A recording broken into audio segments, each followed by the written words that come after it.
Amen. Thank you, Lord God. Thank you, Lord. Okay.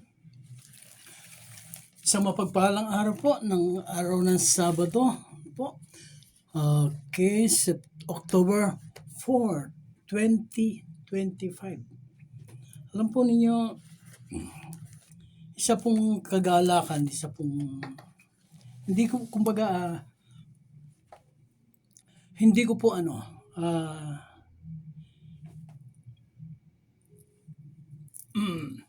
hindi ko alam kung paano kung sasabihin sa inyo kung yung kasiyahan na aking nadarama sa mga oras at pagkakataong ito. Ano po? Sapagkat ngayon pong araw na ito o bukas, October 5, bukas po, kasi po ngayon October 4, eksaktong 2 taon po tayo na sa ating nakapangalan ang kontrata po dito sa radio ministry. Frontliners of Christ Jesus for the glory of God. Hindi ko po maubos maisip na kung paanong ang gawain ito ng Panginoon ay nakatawid sa ganitong mga panahon. Nakatawid in the sense na wala po tayong sponsor. Wala po tayong sponsor. Wala po akong trabaho, wala po akong sweldo.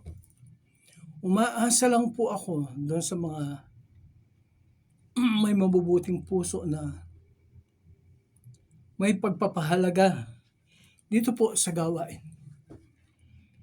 Mga nagbibigay po na iniipon ko po. Sabi nga po hindi po mahalaga kung kung gaano kalaki yan, kung gaano kaliit yan na binibigay. Pero ito po ay para sa gawain ng Panginoon, kaya malaki, kaya maliit. Yun po ang tinitingnan ng Diyos, yung puso. May kagalakan nagbibigay. Salamat po sa Diyos. Salamat po sa Diyos. 2 years of blessings, 2 years of guidance, protection, provisions ng ating Panginoong Diyos. Salamat po, Diyos, napakabuti mo po. Napakabuti mo po. Kukwento ko lang po kung paano ako napunta dito po sa radio station na ito. 1998 pa po. Okay. 1998. Last part po ng 1998. Kinakausap na po ako, tinatawagan na po ako, mini-message na po ako nung founder po ng radio ministry na ito. Ang dating pangalan po ng radio ministry na ito ay Kaibigan Radio Ministry.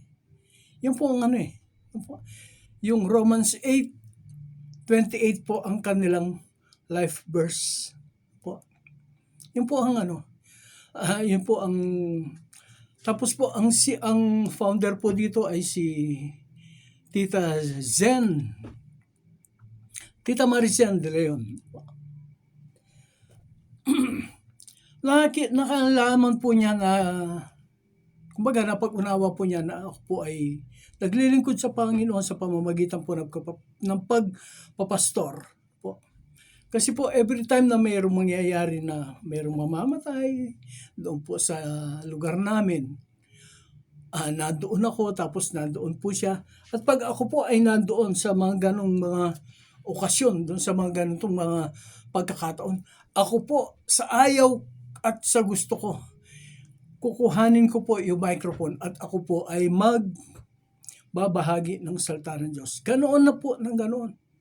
Hindi ko po mapapalampas ang pagkakataon na ako po ay magpahayag ng salita ng Diyos, lalong-lalo na sa mga ganoong pagtitipon.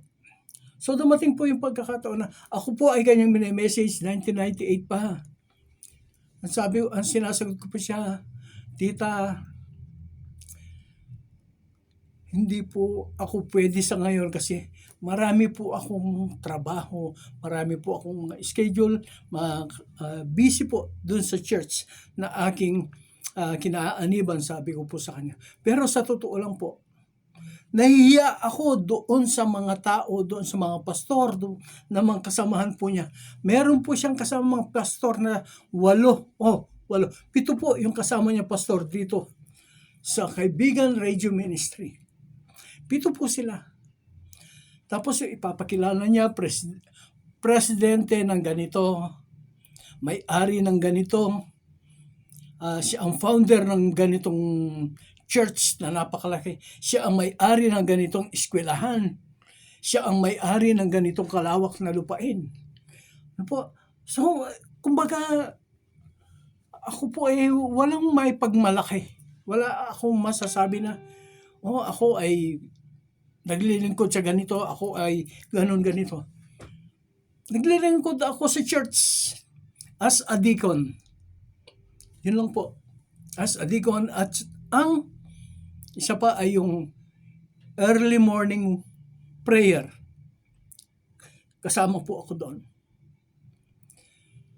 So hindi po ano yung sarili ko na maipantay, kumbaga hindi po ako makapagsalta na sige tita, gusto ko po diyan. Nahihiya po ako marap sa kanya sa mga pastor na ipinakikilala niya.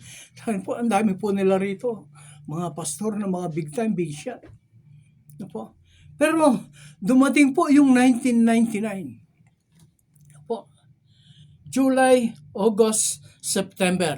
Tandang-tanda ko po yan kasi nagsusulat po ako eh. Nanonood po ako ng kanilang programa. Isa-isa po nawawala yung mga pastor. Pag dumarating po yung panahon na mayroong gawain araw po ng Sabado, ipapahayag dito wala yung pastor kasi po nagpunta sa kasal. Tapos po, susunod ng pagkakataon naman, wala yung pastor kasi po siya ay nag-celebrate ng kanyang birthday. Alam po ninyo, sa aking panonood, nagkaroon po ako ng damdamin na parang hindi ko matanggap na gano'n na uunahin mo yung mga personal na bagay kaysa doon sa paglilingkod sa Panginoon na tinanggap mo ang ministeryong ito nang walang kagatol-gatol. So, talagang nayanig po ako nung yung huling-huli na sinabi niya, wala pong pastor kasi po nag-birthday siya. On that same hour po, tumawag ako sa kanya.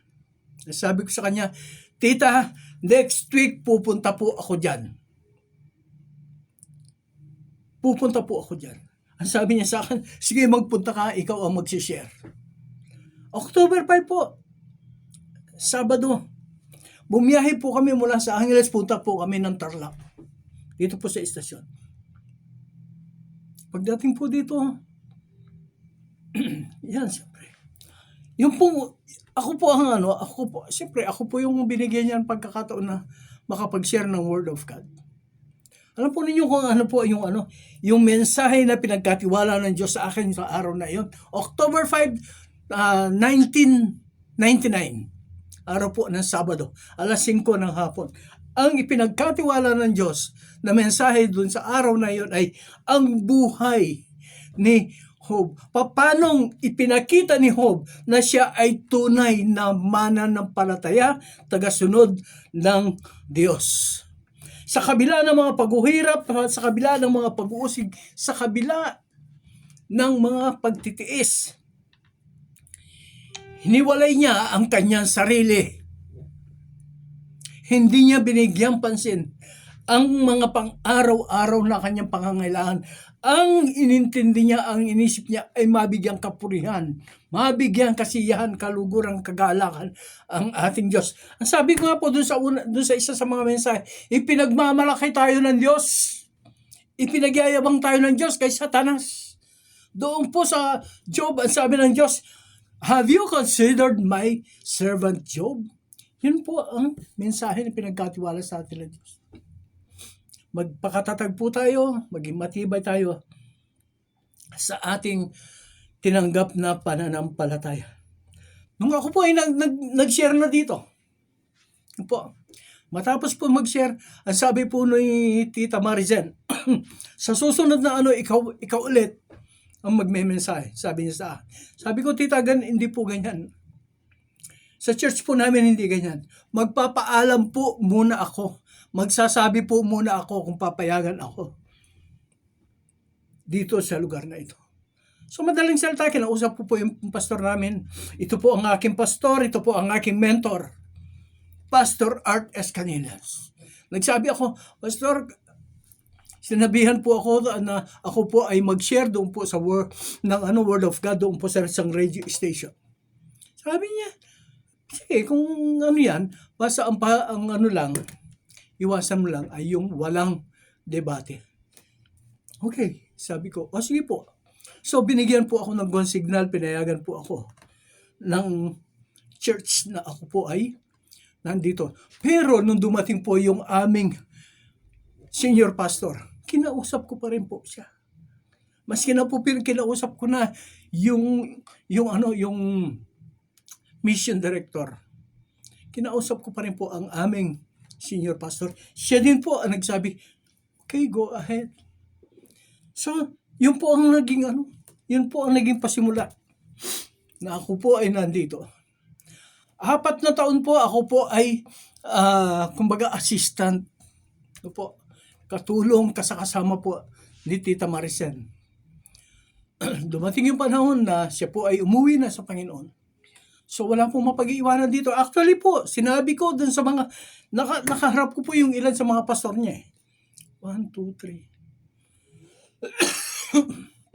4 po, nakaharap ko sa mga pastor niya. Nag-meeting kami. First and last meeting namin. Sabi ko sa kanila, wala akong plano na kuhanin ang posisyon dyan sa paghawak sa radio ministry ng kaibigan. Kayo na nandito ang siyang dapat na magbigay ng malasakit sa gawain ng Panginoon. Ako nasa Angeles, Pampanga ako. Kayo nandito lang sa Tarlac. So mas malapit kayo. You are the one that is entitled for this position to handle the ministry of God. Pero hindi po nangyari. Kung ano po ang plano ng Diyos. Kung ano ang plano ng Diyos. What God said, what God said, God execute it.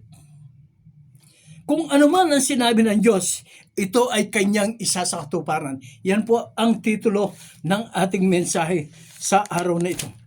What God said, God will execute it. Praise God. Sa pagkatawag po ng Diyos sa kanyang mga alagad. Ano po?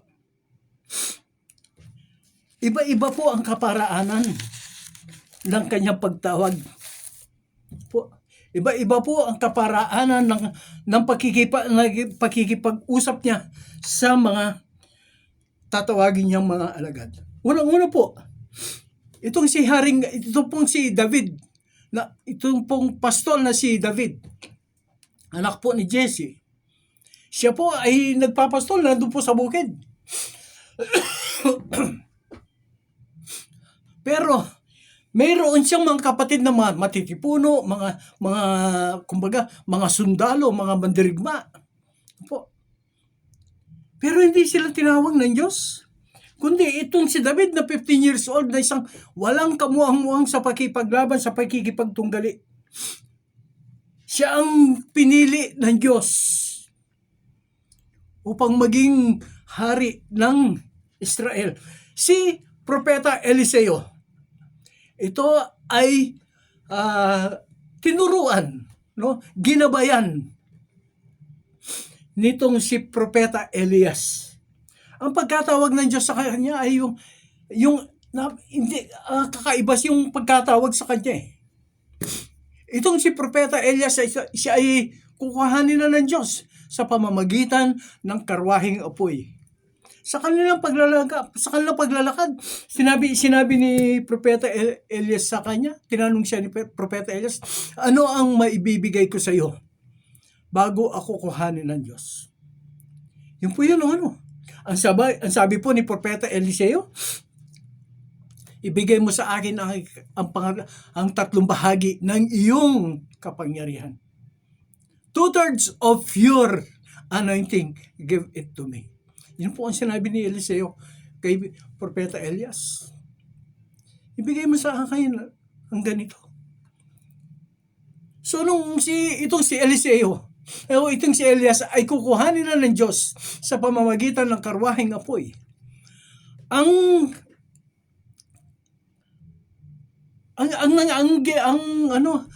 pagkatawag sa kanya, itong si Elias, inihagis niya ang kanyang mantel kay Eliseo. Siya ay nag-aararo si Eliseo. Nung siya ay maalis niya yung mantel sa kanyang katawan, sabi niya, hayaan po muna ninyo na ako ay makauwi. Magpapaalam ako sa aking mga magulang. Yan po ang kaparaanan ng pagkatawag ng Diyos kay Eliseo. Yung kay David, siya ay nandoon, nagpapastol, pinatawag siya. At siya ay pinahiran ng langis. Yung po mga alagad ng Panginoong Jesucristo, sila po ay namamalakaya, sila po ay mangingisda. On the spot, nilapitan niya ang mga taong ito. Sinabihan niya ang bawat isa sa kanila, sumunod kayo sa akin, gagawin ko kayong mga mamamalakaya ng isda. Mga mamamalakaya po na tao, ang sinabi ng Diyos. Hindi po yung mamamalakaya ng isda. Kasi po yun na po ang trabaho nila eh. I will make you fishers of men. Ang sabi po ng Diyos sa bawat isa doon sa mga alagad. Ngayon po, si Moses, ito po ay napag-aralan natin sa mga nakaraang pag-aaral po natin. Sa kanyang murang edad, sa kanyang pagkasilang, dumanas siya sa mga pagsubok sapagkat siya ay sisilang, ang hari ng Paraon ay iniutos na ang lahat ng mga lalaki na Hebreo na isisilang ay papatayin. Yung mga Hebrew child, yung mga Hebrew son na isisilang papatayin, yung mga babae lang ang bubuhayin. Pero hindi po nangyari na si Moses ay mapasama doon. Siya ay lumaki, malusog doon pa mismo sa palasyo ng Paraon. Doon po siya. Yun ang pasimula ng pagkatawag kay Moses. Pero nung dumating na yung panahon na si Moses ay tatawagin na ng Diyos, siya ay nandoon na sa ilang, nandoon na sa bundok, nagpapastol ng mga tupat kamelyo na pag-aari ng kanyang biyenan si Jethro. Ang sabi po ng Diyos, hindi po nakita ni Moses yung puno na nagliliyab, pero hindi po ito napupugnaw, hindi po ito natutupok. Kaya nilapitan niya, sabi niya sa kanyang sarili, matingnan ko nga bakit nag-aapoy pero nagliliyab, pero hindi ito napupugnaw, hindi siya nauubos. Lumapit siya. Doon po, sa puno na yon ay mayroon siyang narinig ang tinig ng Diyos. Ang sabi ng tinig doon, hubarin mo ang iyong sandalya sapagkat banal ang lugar na iyong ginaroroon. Yun po ang paraan ng pagkatawag ng Diyos kay Moses. Yun po. At nung si Moses ay suguin ng Diyos, marami pong karanasan itong si Moses sa Diyos. Una po, yung kanyang pagkaligtas, yung buhay niya ay naligtas sa pamamagitan po na siya po, sa kanyang pagiging sanggol, siya po ay pinaanod doon sa tubig. Siya ay inalagaan ng anak ng Paraon. At siya ay lumaki, malusog na andoon. Isa po siyang matalinong tao. Sapagkat kung babasahin po natin ang kanyang kasaysayan, siya po ang nagpatayo ng mga pyramid. Siya po ang nagpatayo ng lahat ng maraming mga building doon po sa Egypt. Po. Siya po may gawa nun, siya po ang architect, siya po ang engineer ng Ehipto nung panahong iyon. Pero, nung siya ay tawagin ng Diyos, ang lahat ng pangalan niya na nakadikit doon sa Ehipto, ito po ay binura, pinaalis ng isa sa mga Ehipsyo. Sapagkat itong si Moses ay tinawag ng Diyos. Ano po? Ang sabi ng Diyos sa kanya, doon sa chapter 4, Genesis chapter 4. Ano po? Basahin po natin. Genesis. Exodus chapter 4. Pagkatapos na ito po ay nagipag-usap ang Diyos nag-usap si Moses at saka ang Panginoon. Ang sabi po ng Diyos sa kanya, ano? Okay. Thank you, Lord God.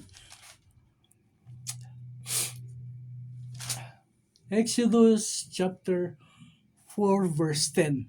Dito na po yung pagkikipag-ugnayan ng Diyos kay Moses. Makikita po natin. Okay. Ang sabi po ni Moses, sinabi na ni Moses, Panginoon, sa mulat mula pa hindi po ako mahusay magsalta. Makapal po ang aking dila. Eto nga, pautal-utal ako magsalta. Bakit po nasabi ni Moses ito? Sapagkat si Moses ay binibigyan ng tungkulin ng ating Diyos na siya ang mangunguna upang mailabas ang bayan ng Diyos, ang bayang Israel, mula sa pagkaalipin doon sa Ehipto. Nabanggit ko na po nung nakaraan. Ano po ang pagkaalipin na sinasabi? Sa panahon po natin ngayon, hindi po tayo kailangan wala na po yung Egypt, wala na po yung mga alipin na gumagawa po ng mga tisa ngayon. Ang sabi po ng Biblia, ilabas mo ang aking bayan mula sa pagkaalipin sa Ehipto. Narinig ko na ang kanilang mga daing, kaya ako ay bumaba upang sila ay iligtas, ang sabi po ng Diyos kay Moses. Ang sabi ni Moses, paano po ako? Panginoon, sa mulat-mula pa ay hindi na ako marunong magsalta. Pwedeng masabi po ni Moses yan. Sapagkat nung siya po ay mapunta doon sa ilang siya ay 40 years old. Ngayong kausap po niya ang Diyos, siya po ay 82 years old na. 42 years na po siya na nandun sa ilang. Ang ginagawa po niya, ang trabaho niya ay mag-alaga, magpastol ng kamelyo, tupa, baka at mga asno na pag-aari ng kanyang biyenan. Ito po ang halos araw-araw na kanyang nakikita na nakakausapan. Kaya sabi niya, papaano ko po? Sasabihin sa kanila, utal-utal ako. Kasi hindi na siya nakakapagsalta. Wala na siya kausap na madalas, kundi yung kanyang asawa at mga anak pag uwi niya galing sa pagpapasok. Pero walang kaalam-alam, walang kamalay-malay itong si Moses. Kaya siya dinala ng Diyos doon sa ilang upang mag-alaga ng mga hayop na pag-aari ng kanyang biyenan, yung mga kamelyo, tupa, asno at mga baka. Sapagkat ang mga yan ay iba-iba ang kaparaanan ng pag-aalaga sa kanila. So sinabi niya ito, ilabas mo ang aking bayan. Sinabi niya sa atin na mga Kristiyano, hindi lamang po ito applicable kay Moses. Ito po ay applicable sa lahat po ng Kristiyano, mananampalataya, tagasunod, worker, servant ng ating Diyos. Ilabas mo ang aking bayan mula sa pagkaalipin. Saan po natin ilalabas? Ilalabas po natin sila doon sa masamang bagay na sila po ay nasadlak. Doon po sa mga masasamang bisyo, doon po sa masasamang mga gawa, doon po sa mga bagay na hindi po kalugod-lugod sa Diyos. Yung mga pandaraya sa kapwa, yung panlalamang sa kapwa. Doon po natin, yung masamang bisyo. Ano ba yung masamang bisyo? Alak, sugal, droga, pakikipag-ugnayan sa kung kani-kanino. Doon po pumapasok sa atin. Tayo po naman Kristiyano, tayo po naman nananampalataya. Tayo po ang mga Moses ng Diyos sa mga panahong ito. Kaya lang, ang sabi po ni Moses, paano po ako mangunguna sa ganyan? Hindi po ako marunong magsalita, hindi po ako fluent. Marami pong ganyan. Lord, hindi po ako marunong magsalita eh. Siya na lang po. Lord, siya na lang. Ganun rin po yung sinabi ng Panginoon ni Moses eh. Doon po sa chapter 4 verse 13, iba na lang po ang isugo ninyo. Mga Kristiyano, marami rin po ang ganyan eh. Panginoon, hindi po ako marunong magsalita eh. Hindi po ako marunong mangaral. Hindi po ako marunong magbahagi ng salita ng Diyos. Nakakalungkot, kapatid. Hindi mo ba alam ibahagi? Hindi mo ba alam ikwento kung paanong ikaw ay nakakilala sa Diyos? Na kung paanong ikaw ay dati ganito ang buhay mo? Na ikaw ay dati hindi naglilingkod sa Diyos? Na ikaw ay dati maraming mga bisyo na ngayon ay wala na dahil nakilala mo ang Diyos. Dahil mayroong nagsabi sa iyo kung ano ang tamang pamumuhay na nakalulugod sa Diyos. Ngayon sasabihin mo, hindi po ako marunong magsalita. Hindi po natin kailangan tayo po ay maging eksperto. Hindi po natin kailangan tayo po ay fluent sa English. Hindi po natin kailangan memoryahin ang Biblia. Yun lamang po kung paanong tayo ay pinagpala, iningatan, ginabayan, kung paanong tayo ay pinagaling ng Diyos sa ating mga sakit, sa ating mga karamdaman, kung paanong tinugon niya ang ating mga panalangin, yun lang po ang ating ma-share. Ay napakalaking bagay na. Maraming mga reklamo, maraming mga sinasabi, hindi po ako marunong ng ganito eh. Bakit? Yung skills ba ang hinahanap ng Diyos? Hindi. Ito nga si Moses eh. Dati itong top number 1 doon sa Egypt dahil siya ang arkitekto ng lahat ng mga magagandang building doon. Pero siya ay inalis ng Diyos doon. Inalis siya ng Diyos doon sa kanyang comfort zone sapagkat kung siya ay nandoon, hindi siya magagamit ng Diyos. Kailangan bumaba si Moses kasi napakataas niya. Siya ang number 1 doon, kailangan bumaba siya upang sa gayon ay magamit siya ng Diyos. So nung walang-wala na siya, wala na siyang maipagmalaki, wala na siyang masabi na, Panginoon, ganito po ako doon, ganito po, ako po ang opisyal doon, ako po ang bida dito. Wala na po siyang masabi. Kaya siya po ngayon ay isinusugo ng Diyos. Ang sabi po ng Diyos sa kanya, huwag kang matakot. Kaya po yung title natin na What God Said, God Execute. Ang sabi po ng Diyos, huwag kang matakot. Okay, basahin po natin verse 10, 11, 12. Ganito po babasahin natin. Exodus chapter 4, verse 10, 11, and 12. Sinabi ng Moses, Panginoon, sa mula't mula pa, hindi na ako mahusay magsalita. Makapal po ang aking dila. Eto nga po, at ako'y utal magsalita. Verse 11, sinabi ng Yahweh, sino ba ang gumawa sa bibig ng tao?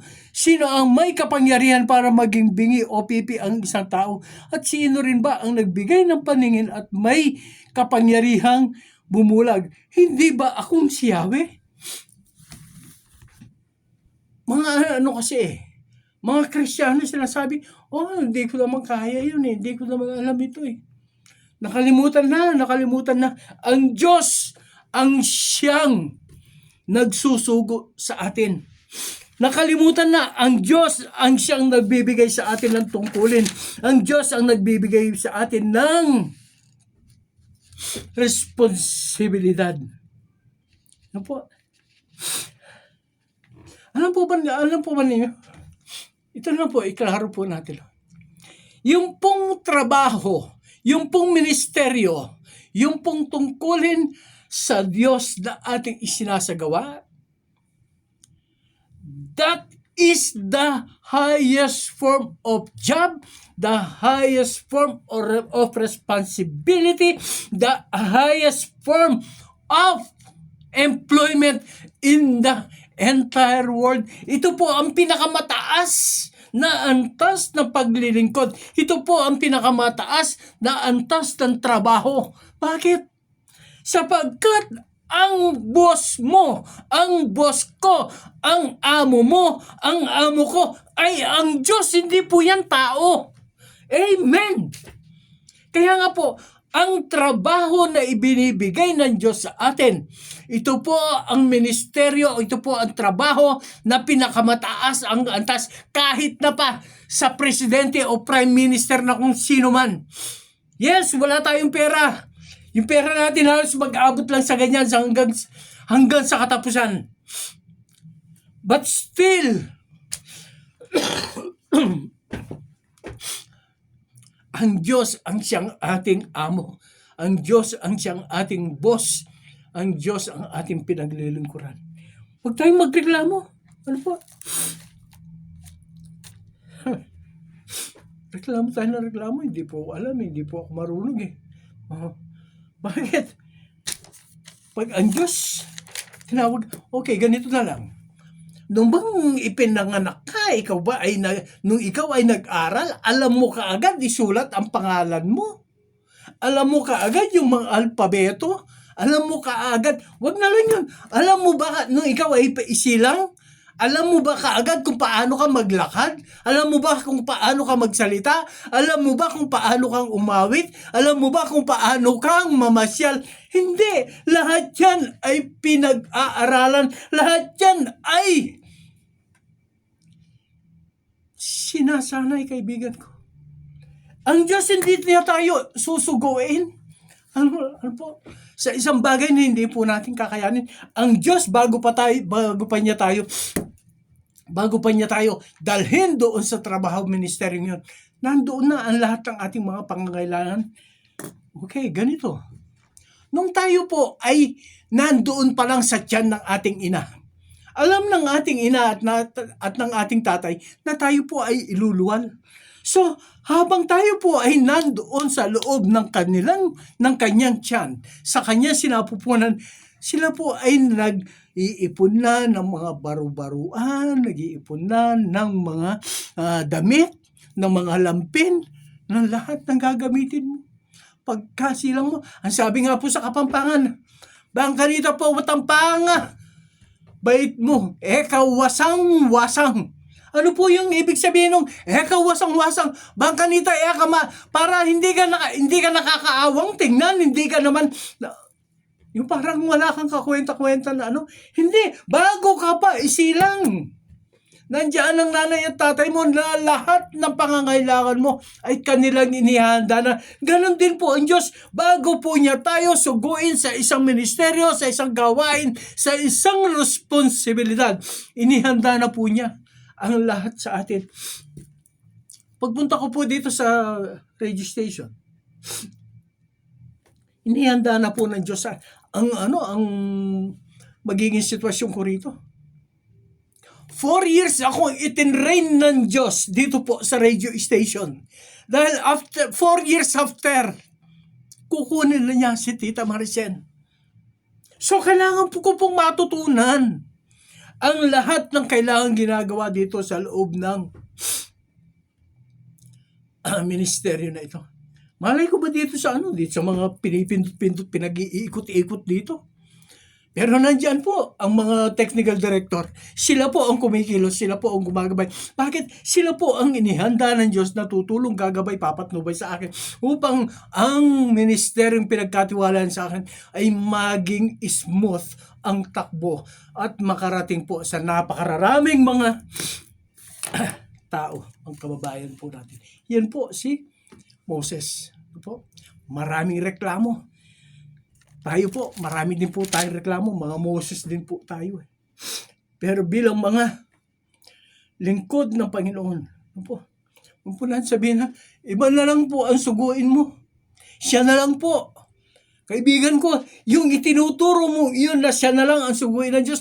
Mayroon ding plano ang Diyos para doon sa tao na yun. Yun ay susuguin din niya sa ibang lugar. Yun ay susuguin din niya sa ibang mga tao para siya naman ang magbahagi, magsalita para sa kaliligtas ng maraming mga tao pa.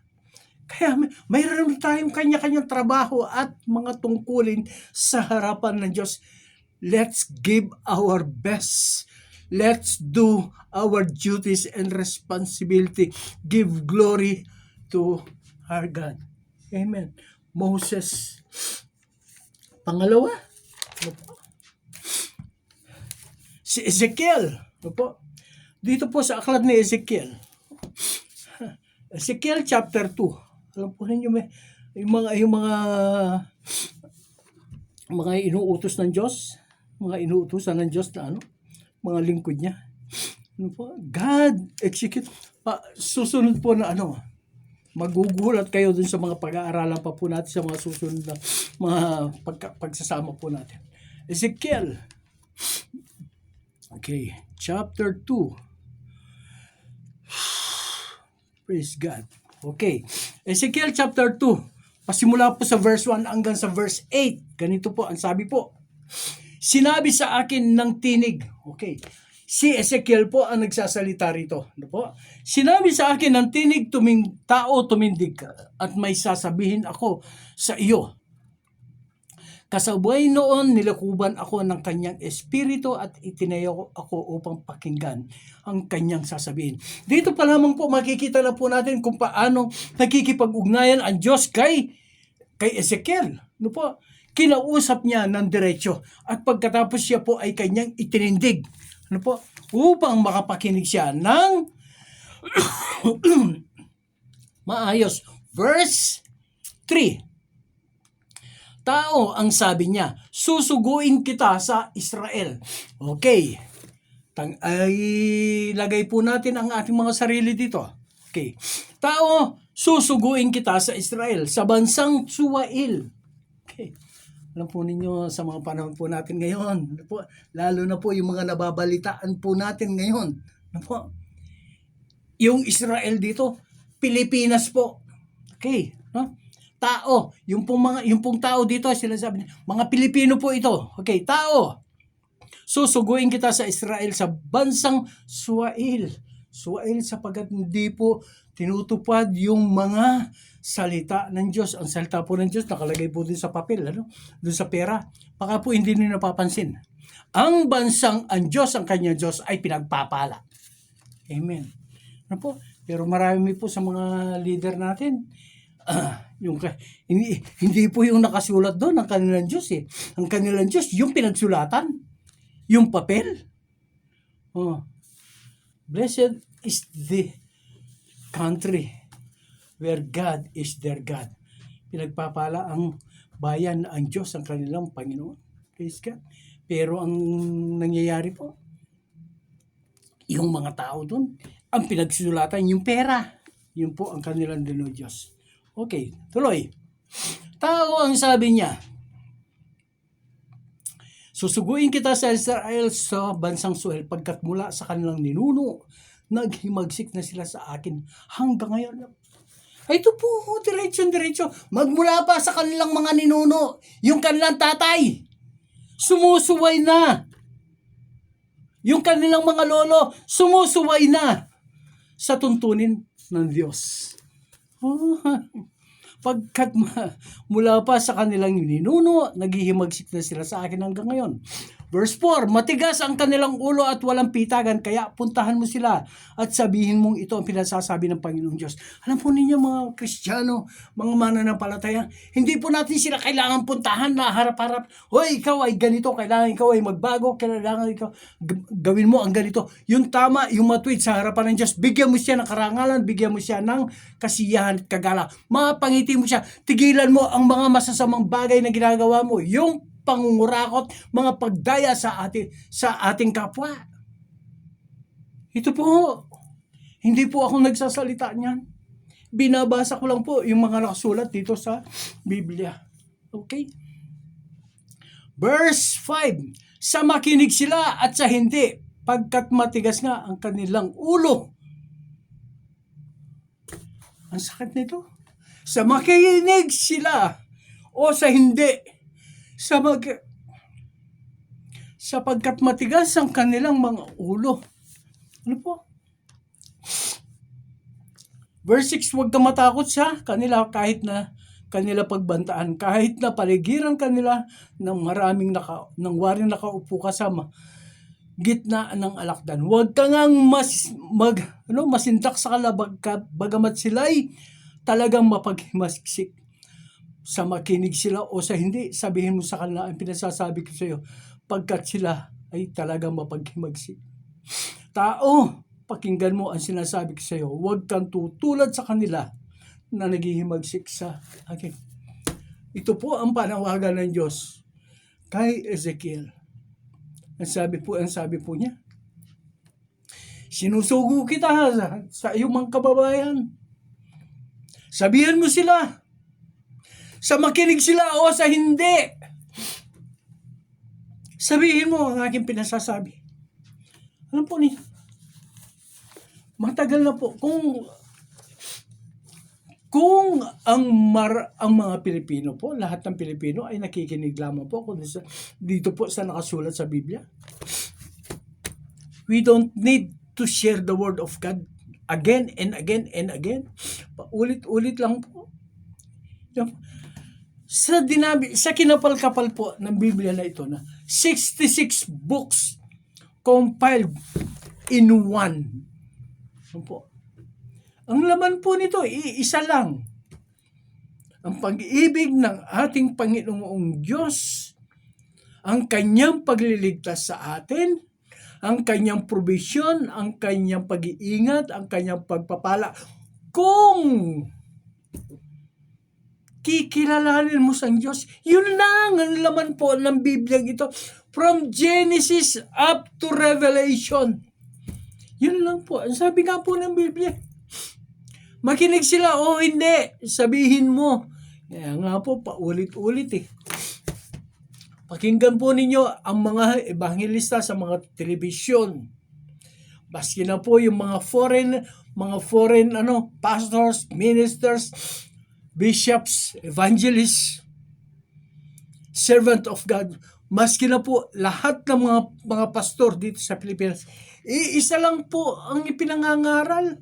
Ang kabutihan po ng ating Diyos, paulit-ulit. Kaya nga po ang sabi ng Biblia, makinig sila o hindi. Sabihin mo ang aking pinasasabi, huwag kang matatakot, huwag kang masisindak, bagaman sila ay mabalasik. Yung parabagang ikaw ay nasa gitna ng mga alakdan. Kaibigan ko, mga kapatid ko, mga Kristiyano, mga pastor,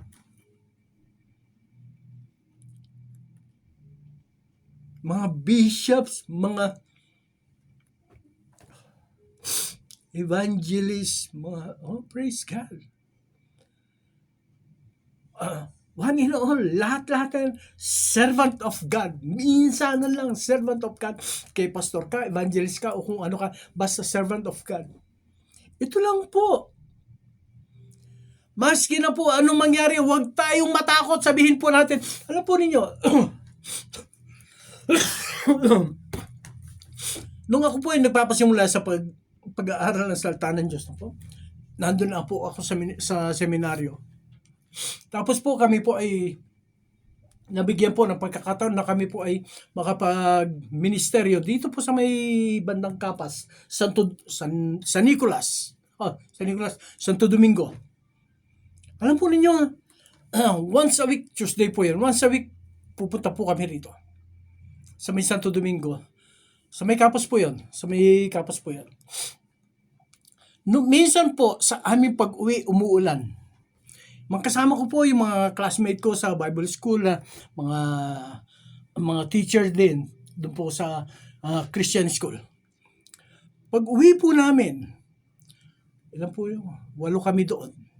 Pag-uwi po namin, sa aming pagsakay ng jeep, pauwi ng Angeles, ang kasakay po namin, puro lasing, amoy na amoy ang alak. Sila po ay napakaingay, sila po ay nagkukwentuhan ng kung ganun. Hindi ko po alam kung ano ang nag-udyok sa akin. na ako po ay magsalita doon sa mga lasing. Walang takot, walang pangamba, walang kakaba-kaba, walang alinlangan. Nagsalita po ako doon sa mga lasing na iyon. Alam po ninyo, natahimik po sila. Alam po, although hindi po inano yung hindi ko sila nilid na okay, tanggapin niyo ang ating Panginoon. No, ipinagpray ko po sila. Ipinagpray po namin sila. Alam po ninyo, isa doon sa mga kasama namin doon sa jeep. Isa po siyang Seventh-day Adventist. Nung pong bumaba na yung mga lasing, pagdating po doon sa lugar doon, bumaba na po sila. Binigyan po akong Bible noong isang Seventh-day Adventist. Praise God! Nandoon siya, hindi siya nagsasalita. Sabi niya, hinakabahan ako nung nagsasalita ka, tatakot ako. Pero ikaw walang kakaba-kaba. Ito po ang sabi ng Diyos eh. Huwag kang matatakot, huwag kang masisindak, bagaman sila ay mabalasik.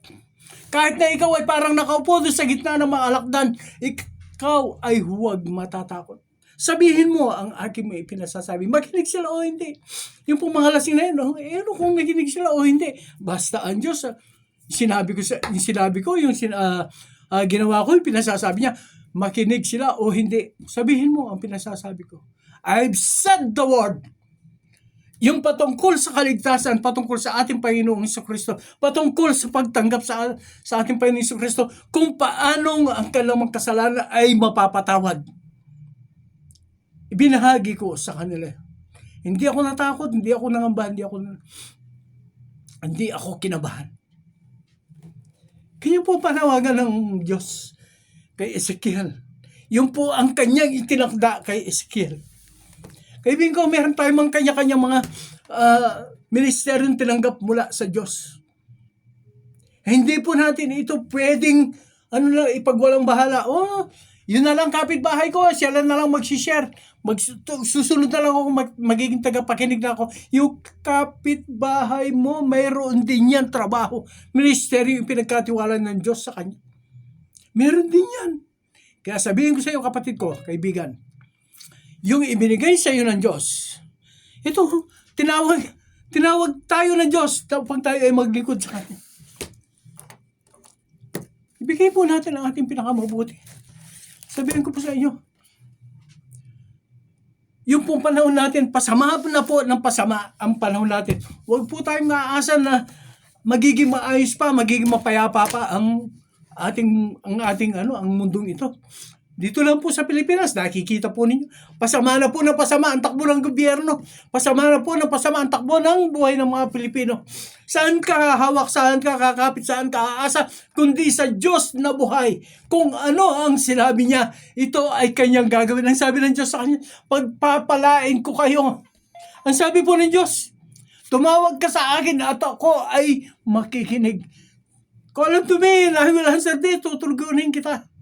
Yun lang po ang hinaharap ng Diyos sa atin. Walang mahirap, wala pong gastos. Tatawag lang tayo, Lord, nandito po ako, Panginoon.